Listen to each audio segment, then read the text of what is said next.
Hi guys, ನಾನು ನಿಮ್ಮ ಪ್ರೀತಿಯ ಮೋಹನ್.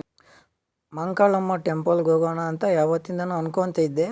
ಇವತ್ತು ಟೈಮ್ ಸಿಕ್ತು. ನಾನು ಹೊರಟಿದ್ದು ಮೆಜೆಸ್ಟಿಕ್ ಬಸ್ ಸ್ಟ್ಯಾಂಡ್ ಕಡೆಗೆ. ಇವತ್ತೇನು ಅಷ್ಟೊಂದು ಟ್ರಾಫಿಕ್ ಏನು ಇರಲಿಲ್ಲ. ಹಂಗೋ ಹಿಂಗೋ ನೋಡೋಷ್ಟಿಗೆ ಮೆಜೆಸ್ಟಿಕ್ಕೆ ಬಂತು. ಅಲ್ಲಿ ಇಳ್ಕೊಂಡು ಅಲ್ಲಿಂದ ನಾನು ಹೊರಟಿದ್ದೆ ಮಂಕಾಳಮ್ಮ ಟೆಂಪಲ್ಗೆ. ನಾನು ಅಂದ್ಕೊಂಡಿದ್ದೆ ಅಷ್ಟೊಂದು ಕ್ರೌಡ್ ಏನು ಇರಲ್ಲ ಅಂತ. ಇಲ್ಲಿ ಬಂದು ನೋಡೋಷ್ಟಿಗೆ ಗೊತ್ತಾಯಿತು. ನಮ್ಮ ದೇಶ ನಾವು ಕೊಟ್ಟಿರೋ ದೇಶ ಇದು.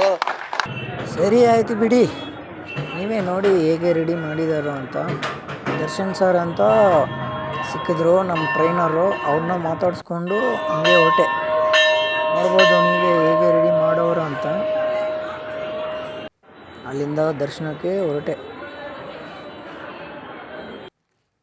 ನಾನೇನೋ ಅಂದ್ಕೊಂಡಿದ್ದೆ ಇಷ್ಟೊಂದು ಜನ ಬರಲ್ಲ ಅಂತ ಅಂದ್ಕೊಂಡಿದ್ದೆ. ಇಲ್ಲಿ ಬಂದು ನೋಡಿದ್ರೆ ನಿಜವಾಗ್ಲೂ ನಾನು ಅಂದ್ಕೊಂಡಿರಲಿಲ್ಲ ಇಷ್ಟೊಂದು ಜನ ಬರ್ತಾರೆ ಅಂತ.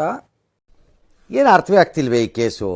ಎಳೆ ಮಗು ಆಗಿದ್ದಿದ್ರೆ ಓಕೆ, ಏನಿದು ಏನೋ ಗೊತ್ತಾಗ್ತಿಲ್ಲ. ಇದೆ, ಇಲ್ಲೊಂದು ಸಮಸ್ಯೆ ಖಂಡಿತ ಇದೆ. ಊಟ ಬೇರೆ ಮಾಡಿಲ್ಲ. ಹೋಗ್ಲಿ ನೀರಾದರೂ ಕುಡಿಯೋಣ ಅಂದ್ಕೊಂಡ್ರೆ ಇಲ್ಲೆಲ್ಲೂ ನೀರಿಲ್ಲ.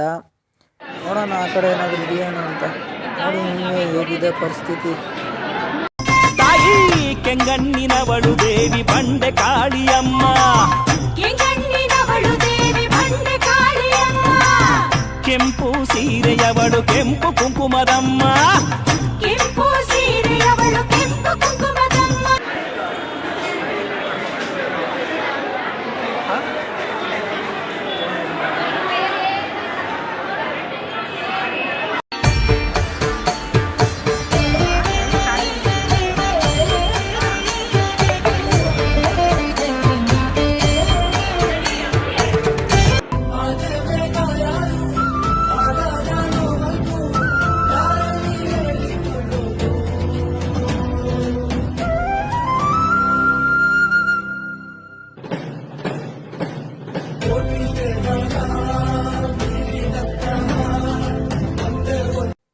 ನೀವು ಬಂದು ವಿಸಿಟ್ ಮಾಡಿ, ಚೆನ್ನಾಗಿದೆ place. Please like and subscribe.